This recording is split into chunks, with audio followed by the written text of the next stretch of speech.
A very good morning. You're watching Breakfast News on Rajya TV. I'm Tina Jha. These are the headlines we are tracking this morning.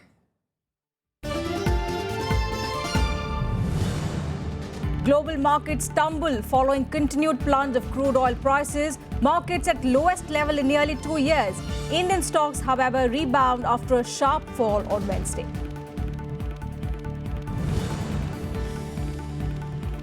Finance Minister Arun Jaitley tells business leaders in Davos that 8 to 9% growth for India is doable in conducive world global scenario.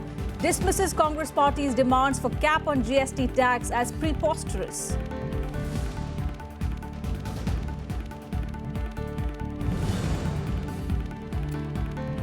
Prime Minister Narendra Modi condemns terror attack on university in Pakistan.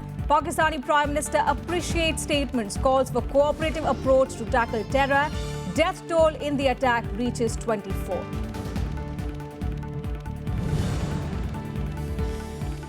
Suicide bomb attack in Afghan's capital Kabul leaves 7 people dead. Attack targeted van carrying journalists of a private Afghan TV channel.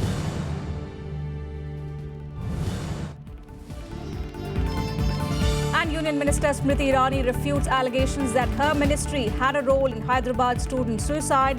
Claims incident is being maliciously misrepresented as a Dalit versus non-Dalit confrontation. Delhi Chief Minister Arvind Kejriwal to visit Hyderabad University today.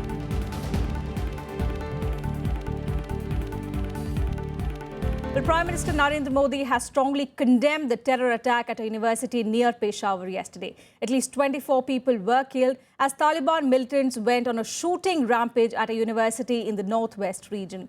The death toll is expected to go up as the rescue mission is still on. 4 suspected attackers were reportedly killed in the gun battle. Pak Prime Minister Nawaz Sharif has appreciated the Indian Prime Minister's statement and has said that terrorism is a common enemy and a cooperative approach was essential to eliminate it. हमारे सामने बहुत से लोग ऐसे भी थे कि गिर पड़े, उसके हालात भी खराब हुए। मेरा जो दोस्त था वो जो है खूब हरास उसमें बहुत ज़्यादा पहले हुआ था, वो जो है यूनिवर्सिटी की बिल्डिंग से कूदा। फायरिंग की आवाज़, पिछली साइड से फायरिंग की आवाज़ आई है, बस उधर से हमने कहा पता नहीं किसकी झगड़ा हुआ या क्या हुआ, आगे से फिर फायरिंग ज़्यादा होने लगी। Terror gripped Pakistan again. This time, Taliban gunmen stormed the Bacha Khan University in Charsadda, opening indiscriminate fire at students and teachers. To make it worse, militants raided the university, timing their attack to ensure maximum casualties. The Pakistani army was quick to respond. They claimed at least 4 militants were killed. The campus has been secured as of now. अभी तक rescue 1122 ने 19 जांबाहक अफराद की लाशें जो है वो hospital मुंतकिल की हैं और 20 के करीब जख्मी ऐसे हैं जिनको इब्तिदाई तिब्बी इमदाद फराहम करने के साथ साथ जो है वो हॉस्पिटल मुंतकिल किया है। All injured were rushed to the nearby hospitals.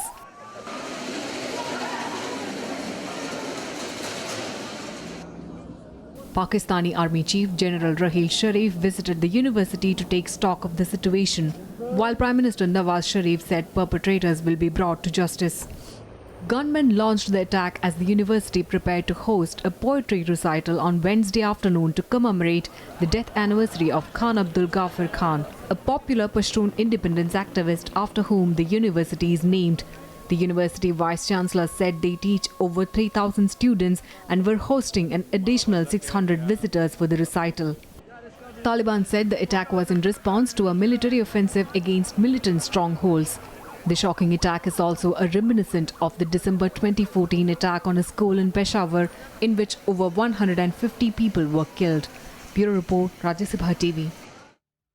Meanwhile, a suicide car bomber targeted a van carrying journalists working for a private Afghan television channel, Tolo, killing 7 people. The attack happened close to the Kabul parliament and also the Russian embassy. The bombing has left 24 people wounded in the latest in a wave of attacks, despite an international push to jumpstart Taliban peace talks. No group has claimed responsibility for the bombing so far, which marks the first major attack on a media organization in Afghanistan. It was also the latest in a series of suicide attacks in the Afghan capital that coincides with renewed efforts to revive a peace process with Taliban insurgents that broke down in July. Moving on, it was a nightmarish Wednesday for the global markets. The continuous plunge in the price of crude oil sent global stocks sharply lower, bringing the market to its lowest level in nearly 2 years. The Dow Jones plunged as much as 565 points after crude oil crashed below $27 a barrel, but later staged a comeback and closed with a loss of 247 points. The S&P 500 also closed 1.2% down. The European markets also remain in the red. The Asian markets, however, are steady today after a day of falling stocks yesterday. Stocks in the United States had a wild day of trading as worries about economic growth and the continued slump in oil prices weighed on investors. Markets had been steadily falling all day on Wednesday, but staged a turnaround in the last hour of the trading day. At the close of trading, the benchmark Standard & Poor's 500 stock index was down about 1%, its lowest in over a year. The Dow Jones closed 1.56% down after tumbling more than 3% earlier. The main European stock exchanges also slid to a 15-month low. The German DAX was down 2.91%, France's CAC 40 declined 3.53%, while the FTSE 100 came down 3.11%. Russia's ruble also extended losses to trade at 80 rubles per dollar, close to an all-time low against the US currency. Analysts say investors fear low oil prices reflect a fall in demand for fuel, which could be a sign that growth in the global economy is slowing down. I don't know if crude's holding the markets hostage. I think the problem with the markets right now is there's a lot of uncertainty out there and maybe risks that people don't know where the risks are. The market falls in Europe and the US came after Asian stocks closed sharply lower. Shanghai Composite Index fell 1.03%, Hong Kong's Hang Seng declined 3.82%, and Japan's Nikkei dropped 3.71%. The Japanese Nikkei entered a bear market for the first time since June 2013. The downwards move came after oil prices continued to slide, with the price Brent crude at one point down 5.2% to $27.28 a barrel before easing back to stand at 3% down. The price at present is at a 12-year low. The US crude plunged to its lowest since May 2003, sinking 6.6% to $26.59 per barrel, but later edged back to about 4% lower. The oil price has plummeted 75% since mid-2014 as oversupply has driven down the cost of the commodity. The world's energy watchdog, the International Energy Agency, has warned that the market could drown in oversupply, adding that it expects the global glut to last until at least late 2016. Bureau Report, Rajya Sabha TV. Well, after sinking nearly 650 points on Wednesday, the bulls took charge of the Dalal Street as the market rebounded after hitting a 20-month low in the previous session. The Sensex rose to 132.66 points or 0.97% to 24,294.70, and the Nifty rallied 67.35 points or 0.92% to 7,376.65.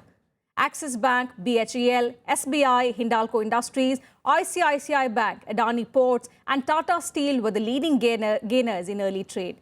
The rupee also rebounded in early trade after hitting a 28-month low in the previous session.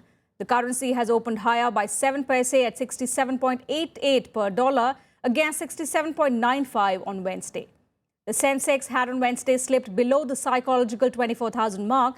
The rupee also breached a 68 per dollar mark to hit a 29-month low. Moving on, Europe's refugee crisis has been a hot topic in Davos, where German President Joachim Gauck hinted at a shift in Germany's open-door policy. He said limiting refugee numbers could be necessary and not per se unethical. The issue of migration was discussed on Wednesday, with world leaders discussing ideas to resolve the ongoing humanitarian crisis. Ideas to handle the European migrant crisis was discussed at the World Economic Forum being held in Davos. Germany's Vice-Chancellor called Austria's announcement to cap the number of migrants a cry for help, saying the decision is more than justified, while calling on Europe to better protect the borders. Mit der Aufnahme von Flüchtlingen, die wir übrigens aufnehmen, erstmal, weil sie in Not sind, nicht so sehr in erster Linie, weil sie unser Land voranbringen können, das hoffentlich tun sie auch irgendwann, Hilferuf Österreichs an Europa, weil klar wird, dass Österreich, Schweden und Deutschland nicht alleine die Flüchtlingskrise bewältigen können. Europa muss die Außengrenzen Europas besser schützen und wir müssen übergehen zu Kontingentübernahmen. If we don't succeed with integration, then we will fail utterly. Some people have said publicly, we love the country doesn't love us. So it's going to depend on the warmth of the welcome and the comprehensiveness of the integration program. Jordan spoke about its willingness to set up special economic zone to employ refugees. Jordan is home to 1.3 million Syrian refugees. If we get significant support from the international community, we are willing to set up special economic zones that will employ these refugees. Now, when you do that, not only are you giving the refugee the sense of economic self-sufficiency, which will lower the cost of hosting refugees, but you also give him skills and training that he will put to good use once he returns to his country. More than 1 million people fleeing war, poverty and repression in the Middle East and Africa reached Europe's shores last year. But long before Europe faces its worst refugee crisis since World War II, countries like Lebanon, Turkey and Jordan have already been struggling to cope with millions of refugees from Syria's civil war. The United Nations says there are some 450,000 people trapped in around 15 sieges across Syria, including in areas controlled by the government, Islamic State militants and other insurgent groups. Bureau Report, Rajya Sabha TV.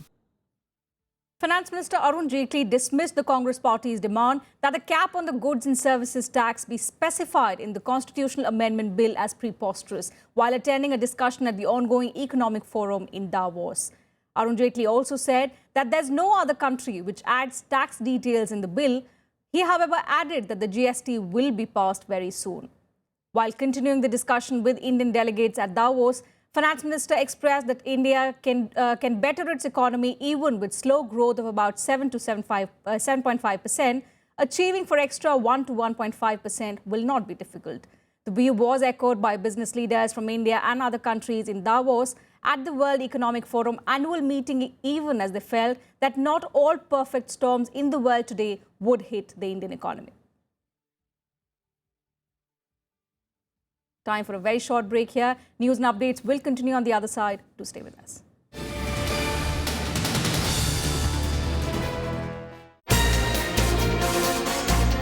The Nobel Prize, because of the statutes, is only given to 3 people. The Nobel Committee spends a lot of time thinking about it and figuring out which were the key ideas that made something happen.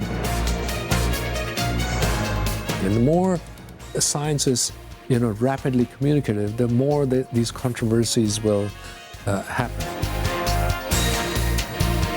Do not do anything you're not interested in, because you will never do well. Watch Eureka with Nobel laureate Professor Venkatraman Ramakrishnan only on Rajya Sabha television.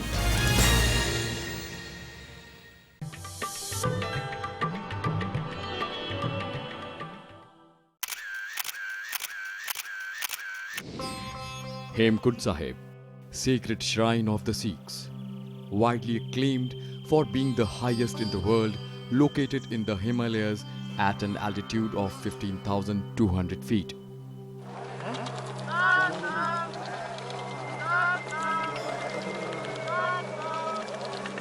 The Gurudwara is designed with an image of an upside-down lotus flower.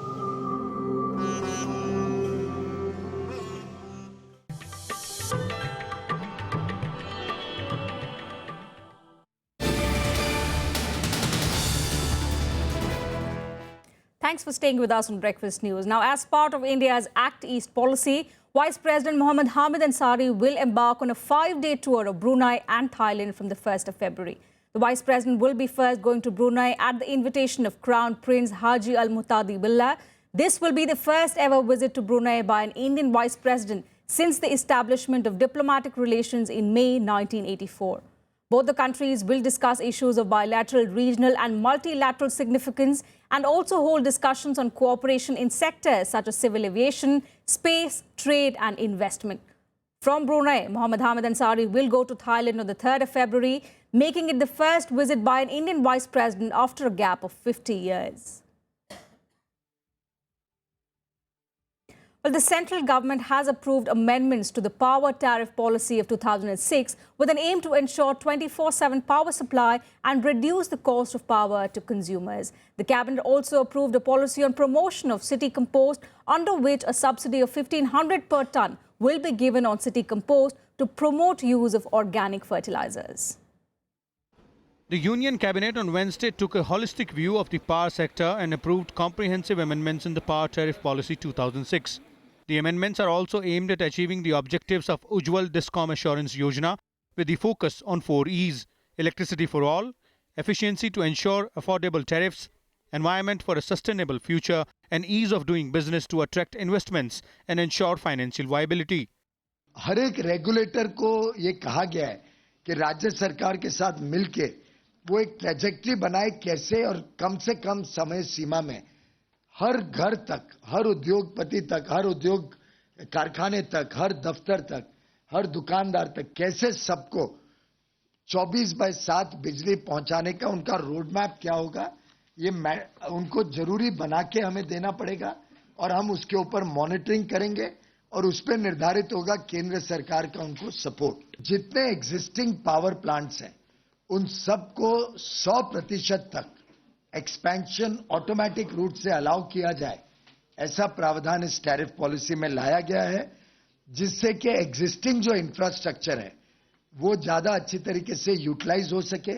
Cabinet also gave its nod to a policy on promotion of city compost with an aim to promote the use of organic fertilizer. एक balance fertilisation भी लाने के लिए इस compost का अहम उपयोगिता है और आज तक पिछले 68 सालों में कोई ऑर्गेनिक फर्टिलाइजर के ऊपर सब्सिडी नहीं था, केवल केमिकल फर्टिलाइजर के ऊपर भारत सरकार सब्सिडी देती थी।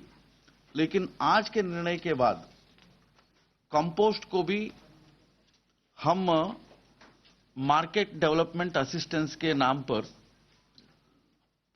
हर टन के लिए 1,500 रुपए का सब्सिडी देने वाले हैं। CCA also approved setting up of over 5,000 megawatt of grid-connected solar PV power projects on build, own and operate basis. A subsidy of 5,050 crore rupees under VGF scheme was also approved for these projects. Vishal Dahiya, Rajya Sabha TV. Look now at what else is expected to make news through the day in our segment, The Day Ahead. The Supreme Court will pronounce its verdict on the plea challenging the appointment of Uttar Pradesh Lokayukt today. This after the Apex Court came down heavily on the UP government on Wednesday for misleading the court over the appointment of Virendra Singh, former judge of the Allahabad High Court, as the Lokayukt.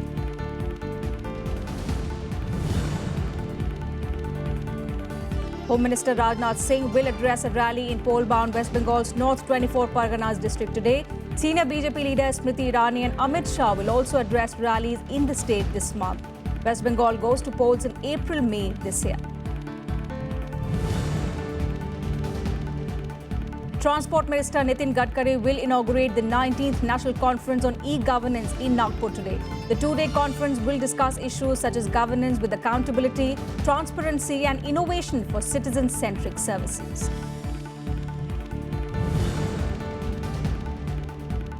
And the annual Jaipur Literature Festival begins today. Nearly 250 selected authors, including poets, novelists, historians, playwrights and film personalities from across the world, will take part in the week-long event being organized by Teamwork Arts.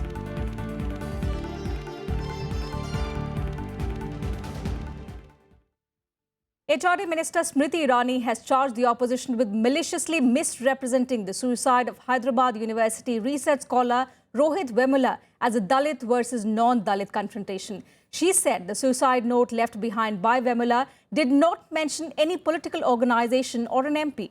Her clarification came at a press conference on a day when many party leaders lent their weight to the protests against the suicide.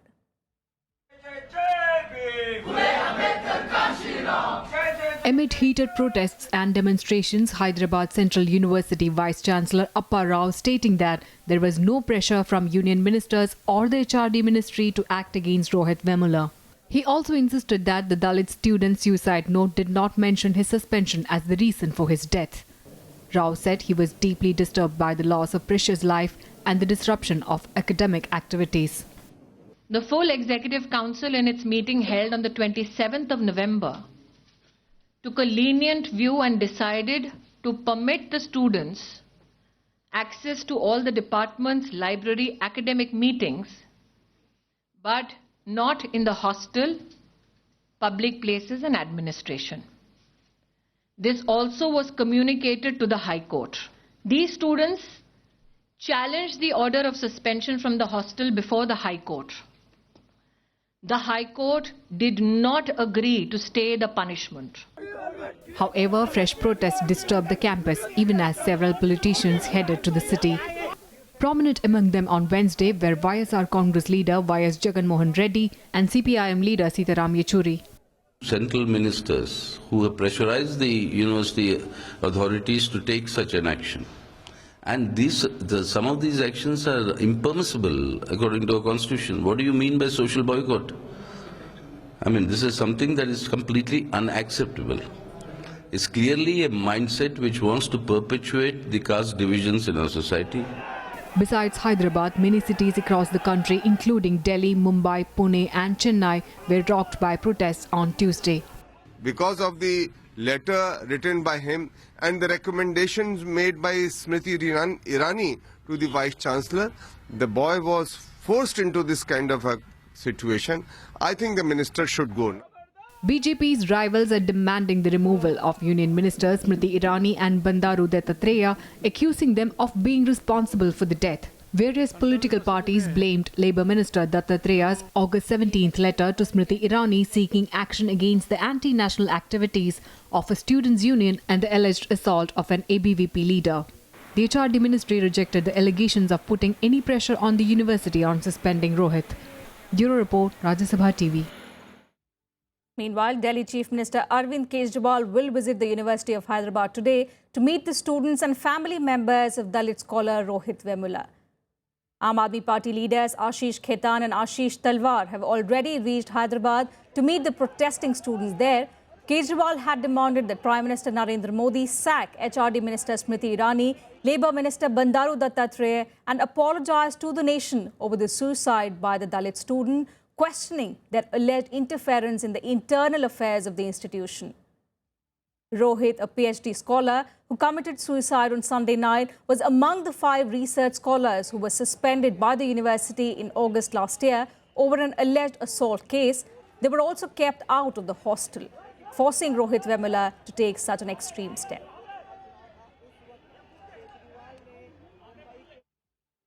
Meanwhile, Amit Shah is set to be elected for a full 3-year term as BJP party president this month. Nominations for the post of party president would be accepted on the 24th of January and scrutiny will take place the same day. The election, if required, would be held on the 25th of January. Shah's tenure as party chief is ending on the 23rd of January and he's likely to be re-elected unopposed. Shah became the party chief midway through Rajnath Singh's term in 2014 after the latter joined the Union Cabinet as Home Minister. And a look now at some other international stories in this quick world wrap. Former Egyptian President Hosni Mubarak will enter his second and final retrial today over the killing of protesters during the 2011 uprising that ended his 30-year rule. Earlier this month, an Egyptian court had rejected an appeal by Mubarak against his 3-year prison sentence on charges of embezzling public funds.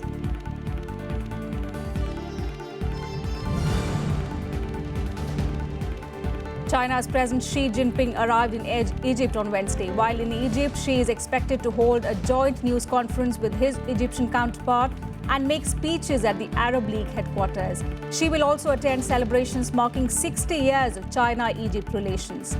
Arriving in Cairo from Saudi Arabia, Xi will move on to Tehran later in the week.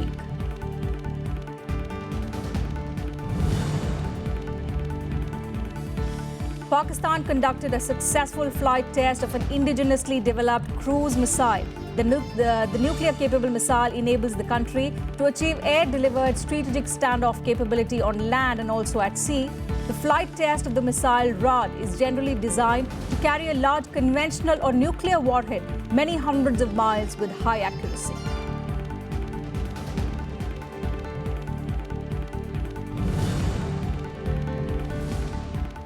According to the research published in America's Astronomical Journal, the solar system may host a ninth planet that is about 10 times bigger than Earth and orbiting far beyond Neptune.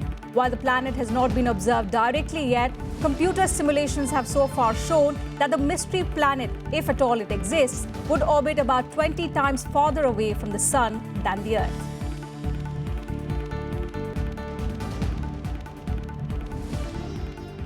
The global average temperature of 2015 was the hottest ever by the widest margin on record. This has been revealed by NASA and the National Oceanic and Atmospheric Administration. The research data showed the average temperature in 2015 across global land and ocean surfaces was 0.90 Celsius, which was above the 20th century average and even surpassing 2014's previous record by 0.16 Celsius. While the sharp increase in 2015 was driven in part by the El Niño effect, scientists, however, have confirmed that last year would have recorded the highest temperatures even without El Niño, mainly because of burning of fossils.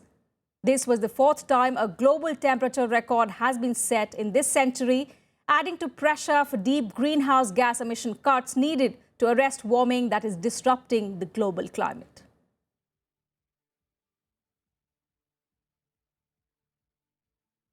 Moving on to some sports news now. The latest from the ongoing Australian Open. Andy Murray has never lost a tour-level match to an Australian player in his career. The four-time Australian Open finalist is 16-0 against Aussie opponent Sam Groth. A little bit of momentum was seen in the first set when on serve, Groth outpositioned Murray and forced him into an error to make it 13-0 before herring into the net with a forehand smash to set up 3 game points. Andy Murray did not hand it to Groth and lobed expertly again for 2 winners and fought back to deuse and won the first set on love. With 9 games played, 9 games won, Andy Murray dropped just 1 point on serve to Groth thus far, but Groth is on board at 3-1 in the second set as they continue to battle it out.